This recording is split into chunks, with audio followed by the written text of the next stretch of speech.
അറഫ നോമ്പുമായി ബന്ധപ്പെട്ട് പലപ്പോഴും പല ചർച്ചകൾ വരാറുണ്ട്.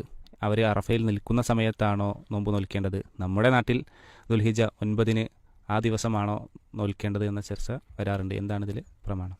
ദുൽഹിജ്ജ 9 അറഫ നോമ്പ് അത് വളരെ പുണ്യമുള്ള നോമ്പാണ് എന്ന് നമുക്കെല്ലാവർക്കും അറിയാം. നബി സല്ലല്ലാഹു അലൈഹി വസല്ലം എടുക്കുകയും ഹജ്ജിൽ പങ്കെടുക്കുന്ന ആ ആളുകളല്ലാത്ത എല്ലാവർക്കും പ്രത്യേകം പുണ്യമായി പഠിപ്പിക്കപ്പെടുകയും ചെയ്ത നോമ്പാണ്. പക്ഷെ അവിടെയും നമ്മുടെ നാട്ടിലെ പോലെയുള്ള സ്ഥലങ്ങളിൽ ഉണ്ടാകുന്ന ഒരു ഫിത്ന എന്ന് പറയാം, എല്ലാ സന്ദർഭങ്ങളിലും ഉണ്ടാവും. അറഫയിൽ ആളുകൾ സംഗമിക്കുമ്പോൾ നോമ്പെടുക്കണം. അതുകൊണ്ട് ഒരു ദിവസം നേരത്തെ, നമ്മുടെ ദിവസത്തിനേക്കാൾ ഒരു ദിവസം മുമ്പാണ് അവിടെ നിലാവ് കണ്ടതെങ്കിൽ നമുക്കന്ന് 8 ആയിട്ടുണ്ടാവുള്ളൂ. അവിടെ അറഫാ ദിനമാണ് 9ാമത്തെ ദിവസമായിട്ടുണ്ട് എന്ന് പറഞ്ഞ് അതിനോട് ഐക്യദാർഢ്യം പ്രഖ്യാപിച്ച് നോമ്പെടുക്കുന്ന രീതി, അത് സത്യം പറഞ്ഞാൽ പ്രമാണങ്ങളെ അവരവരുടെ യുക്തിയും ബുദ്ധിയും അനുസരിച്ച് വ്യാഖ്യാനിക്കുന്ന ഒരു രീതിയായിട്ടാണ് എനിക്ക് തോന്നിയിട്ടുള്ളത്. കാരണം ഈ അടുത്ത കാലത്ത് നമ്മുടെയൊക്കെ ഈ ആയുസ്സിൽ വളരെ അധികമല്ലാത്തൊരു കാലഘട്ടത്തിലാണ് നമുക്കെന്താ ഈ പറഞ്ഞ സൗകര്യങ്ങളൊക്കെ അറിയാനും അവിടെ എപ്പോഴാണ് അറഫ നൃത്തം അല്ലെങ്കിൽ അതേപോലെ അറഫ ഖുത്ബ നടന്നതൊക്കെ നമുക്ക് ലൈവായിട്ടും അറിയാനൊക്കെ പറ്റിയത്. നബി സല്ലല്ലാഹു അലൈഹി വസല്ലമയും സ്വഹാബത്തും താബീങ്ങളും ഇമാമിങ്ങളും ഒക്കെ ജീവിച്ച ഒരു 10-14 നൂറ്റാണ്ടിൻ്റെ പാരമ്പര്യം ഉണ്ടല്ലോ ഇസ്ലാമിന്. അന്നൊക്കെ എങ്ങനെയാണെന്ന് ചോദിച്ചാൽ നമ്മുടെ ഒരു 10-50 വർഷത്തിൻ്റെ മുമ്പ് വരെയുള്ള ചരിത്രം നോക്കിയാൽ നമ്മുടെ നാട്ടിലൊക്കെ ഹജ്ജിന് പോയി കഴിഞ്ഞ് വന്ന് അവർ വിശേഷങ്ങൾ പറയുമ്പോഴായിരിക്കും ഞങ്ങൾക്ക് ഇന്ന ഞായറാഴ്ചയായിരുന്നു പെരുന്നാൾ, നിങ്ങൾക്കോ ഞങ്ങൾക്ക് തിങ്കളാഴ്ച അല്ലെങ്കിൽ ചൊവ്വാഴ്ച ആയിരുന്നു, ഇന്ന ദിവസം എന്നൊക്കെ നമ്മൾ ഇവരുടെ കവല സംസാരങ്ങളിൽ നിന്നാണ് ആ ദിവസങ്ങളൊക്കെ അറിയുന്നത്. അപ്പോൾ കാലഘട്ടങ്ങളുടെ പുരോഗതിയും മാറ്റങ്ങൾക്കും അനുസരിച്ച് ദീൻ അങ്ങോട്ടും ഇങ്ങോട്ടും വലിച്ചു നീട്ടി പ്രയാസം ഉണ്ടാക്കേണ്ടെന്നൊരു ആവശ്യമില്ല. അപ്പോൾ എന്നാണ് നമ്മൾ നോമ്പെടുക്കാൻ നമ്മളോട് നിർദ്ദേശിക്കപ്പെടുന്നത്? നമ്മുടെ 9ാമത്തെ ദിവസം, അതിനാണ് അറഫ ദിവസം എന്ന് പറയാം. കാരണം ഹജ്ജുമായി ബന്ധപ്പെട്ട് ഓരോ ദിവസത്തിനും ഓരോ സാങ്കേതിക പേരുകളുണ്ട്. യൗമു തർവിയ ദുൽഹിജ്ജ 8ന്റെ പേരാണ്. അത് ഹജ്ജിൻ്റെ കർമ്മവുമായി ബന്ധപ്പെടുത്തിക്കൊണ്ട് പറയുകയാണെങ്കിൽ ഹജ്ജിലേക്ക് വേണ്ടുന്ന ആ ദിവസങ്ങളിൽ മിനയിലും മറ്റുമൊക്കെ അവർ തമ്പടിച്ച് അവിടെ താമസിക്കുമ്പോൾ വെള്ളം ശേഖരിക്കാൻ വേണ്ടി പോകുന്ന ഒരു രീതിയായിരുന്നു അന്ന്. ഇന്നിപ്പോൾ വെള്ളം ശേഖരിക്കാൻ പോകേണ്ട ആവശ്യമില്ല, അവിടെ തന്നെ ലൈവ് വെള്ളം കിട്ടും. എന്നാലും ഹജ്ജിൻ്റെ സാങ്കേതിക ശബ്ദത്തിൽ യൗമു തർവിയ എന്നാണ് ദുൽഹിജ്ജ 8നെ പറയാം. അത് അവിടെയുള്ള ആളുകളാണെങ്കിലും എവിടെയുള്ള ആളുകളാണെങ്കിലും യൗമു തർവിയ എന്ന് പറഞ്ഞാൽ അവരെ സംബന്ധിച്ചിടത്തോളം ദുൽഹിജ്ജ 8ആണ്. ദുൽഹിജ്ജ 9 യൗമു അറഫ എന്ന് പറയും, അറഫ ദിനം. അറഫയിൽ അന്ന് ഹാജിമാർ സമ്മേളിക്കുന്നത് കൊണ്ടാണ് ആ പേര് വന്നതെങ്കിലും എല്ലാ ഇടങ്ങളിലും ദുൽഹിജ്ജ 9 യൗമു അറഫ എന്ന് പറഞ്ഞതിന് ഈക്വലൻ്റ് ആയിട്ട് പറയാൻ പറ്റിയ പേരാണ്. അതേപോലെ തന്നെ യൗമുൻ നഹർ, അറവിൻ്റെ ദിവസം, അഥവാ ജമറയിൽ എറിഞ്ഞു കഴിഞ്ഞ് പിന്നെ ബലി അറുക്കുന്ന ദിവസമാണ് യൗമുൻ നഹർ. ദുൽഹിജ്ജ 10 അന്ന് മറ്റ് നാടുകളിലൊക്കെ പെരുന്നാളാണ്, അവർ പെരുന്നാൾ നിസ്കരിച്ചിട്ട് ബലി ഇറക്കുന്നുണ്ട്. അതേപോലെ തന്നെ അയ്യാമു തശ്രീഖ് 11, 12, 13. അപ്പോൾ ഇങ്ങനെ ഹജ്ജുമായി ബന്ധപ്പെടുത്തി ഓരോ ദിവസങ്ങൾക്കും പറഞ്ഞ ആ പേരുകളുടെ കൂട്ടത്തിൽ ദുൽഹിജ്ജ 9 പറഞ്ഞ പേരാണ് യൗമു അറഫ.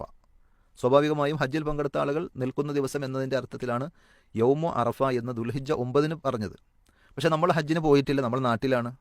നമ്മൾ നമ്മുടെ നാട്ടിൽ മാസപ്പിറവി കണ്ടതനുസരിച്ച് എന്നാണോ നമുക്ക് ദുൽഹിജ്ജ 9 ആകുന്നത് അന്ന് നോമ്പെടുക്കുക എന്നതാണ് ഏറ്റവും ശരിയായിട്ടുള്ളത്. മുൻഗാമികളടക്കം തുടർന്ന് വന്ന രീതി അതാണ്. അതേപോലെ പ്രമാണങ്ങളോട് യോജിക്കുന്ന ഒരു രീതിയും അങ്ങനെ തന്നെയാണ്. എവിടെയാണോ നമ്മളുള്ളത് അവിടുത്തെ ആ കണക്കും കാഴ്ചയും അനുസരിച്ച് നോക്കുമ്പോൾ കൺഫ്യൂഷനുകളില്ല. നേരെ മറിച്ച് അവിടെ നിൽക്കുന്ന സമയത്ത് നോമ്പെടുക്കണം എന്ന് പറഞ്ഞാൽ ചില പ്രദേശത്തുകാർക്ക് അപ്രായോഗികമായിരിക്കും. അതെ, കാരണം ഇപ്പോൾ നമ്മുടെ ഇന്ത്യയും അവരും തമ്മിൽ നോക്കുമ്പോൾ തന്നെ 2.5 മണിക്കൂർ വ്യത്യാസമുണ്ട്. അറഫയിൽ അവർ നിൽക്കുന്നതിനേക്കാൾ മുമ്പ് നമ്മൾ നോമ്പെടുത്ത് തുടങ്ങണം. അറഫയുടെ ഏറ്റവും ശ്രേഷ്ഠമായ സമയമാണ് അസർ മഗ്രിബിൻ്റെ ഇടയിലുള്ള ആ സമയം. വളരെ ഭക്തിയോടുകൂടി എല്ലാവരും ഹാജിമാർ റബ്ബിനോട് ദുആ ചെയ്യുന്ന അഫ്ളലു ദുആ യൗമി അറഫ എന്നൊക്കെ പറഞ്ഞ ആ ഹദീസിൻ്റെ അടിസ്ഥാനത്തിൽ ആ ഖുത്ബയൊക്കെ കഴിഞ്ഞ് എല്ലാവരും നിന്ന് ദുആ ചെയ്ത് കരഞ്ഞ് പ്രാർത്ഥിക്കുന്ന സമയത്ത് നമ്മൾ ഐക്യദാർഢ്യം വിടാണ്. കാരണം എന്താ, മഗ്രിബായിട്ടുണ്ട് അവിടെ അസറാകുമ്പോൾ. ഈ 2.5 മണിക്കൂറിൻ്റെ വ്യത്യാസം എങ്ങനെയാണെങ്കിൽ വേറെ ചില സ്ഥലങ്ങളിൽ ചിലപ്പോൾ നേരെ 10-12 മണിക്കൂർ അപ്പുറത്തുള്ളവരാണെങ്കിലോ അവർ രാത്രിയാവും. അപ്പോൾ ഈ അനാവശ്യമായ വിവാദങ്ങളിലേക്കും അതേപോലെ ഒരു ഓവർ ഗവേഷണത്തിലേക്കും നമ്മൾ പോകാതെ 1 മുതൽ 9 വരെ 10 നമ്മളെന്നാണ് ആഘോഷിക്കുന്നത്. നമ്മുടെ നാട്ടിൽ അനുസരിച്ച് പെരുന്നാൾ യൗമു നഹർ എന്ന് പറയുന്നത് ദുൽഹിജ്ജ 10നാണ്. അത് സൗദിയിലെ 10 നോക്കിയിട്ടല്ല, നമ്മുടെ നാട്ടിലെ 10 നോക്കിയിട്ടാണ്. ഇതിലും പിന്നെ ഒരു വിരോധാഭാസം ഉള്ളതെന്ന് വെച്ചിട്ടുണ്ടെങ്കിൽ 8-ാം തീയതി നോമ്പെടുത്തിട്ട് പിന്നെ 9-ാം തീയതി കോട്ടായിട്ട് നടക്കായിരിക്കും.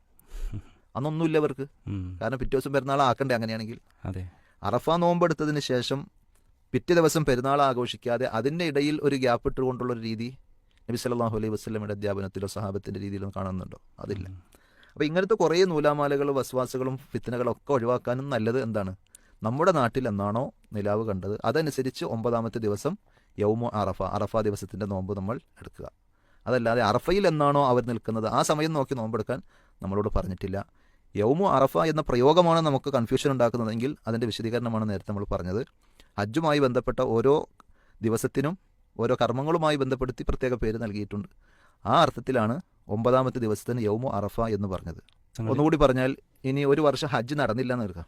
അപ്പോൾ നമ്മൾ ഒരിക്കലും നമ്മുടെ സ്വപ്നത്തിൽ പോലും അല്ലെങ്കിൽ സാങ്കല്പിക ലോകത്ത് പോലും ഇല്ലാത്തൊരിതായിരുന്നു കോവിഡിൻ്റെ സമയം. ജുമാകൾ പോലും നമ്മൾ പള്ളിയിൽ നിസ്കരിക്കാൻ പറ്റാത്ത സാഹചര്യം. അങ്ങനെ ഒരു തവണ ഇനി അറഫ തന്നെ ഉണ്ടായില്ല എന്ന് വിചാരിക്കും. പക്ഷെ എന്നാലും നമുക്ക് അറഫ നോമ്പ് ഇല്ലാതാകുന്നുണ്ടോ? അവരവിടെ നിന്നിട്ടില്ല എന്ന് കരുതിയാലും സ്വാഭാവികമായിട്ടുണ്ടല്ലോ. അപ്പോൾ അവിടെ നിൽക്കുന്ന സമയത്ത് അവരോട് ഐക്യദാർഢ്യം പ്രഖ്യാപിച്ചുകൊണ്ട് എന്നൊക്കെയുള്ളത് നമ്മുടെ ഒരു സാങ്കല്പിക ലോകത്തെ ഇജ്തിഹാദാണ്. നമ്മുടെ യുക്തിക്കനുസരിച്ച് നമ്മൾ വ്യാഖ്യാനിക്കുക. അപ്പോൾ ആ വിവാദങ്ങൾക്കൊന്നും പിന്നാലെ പോകാതെ നമ്മുടെ നാട്ടിലെ എന്നാണോ 9ാമത്തെ ദിവസം അന്ന് നമ്മൾ അറഫ നോമ്പെടുക്കുക, എന്നാണോ 10 അന്ന് പെരുന്നാൾ ആഘോഷിക്കുക. ഇതാണ് ആ വിഷയത്തിൽ നമുക്ക് ലളിതമായി മനസ്സിലാക്കാൻ പറ്റുന്ന ഒരു സംഗതി.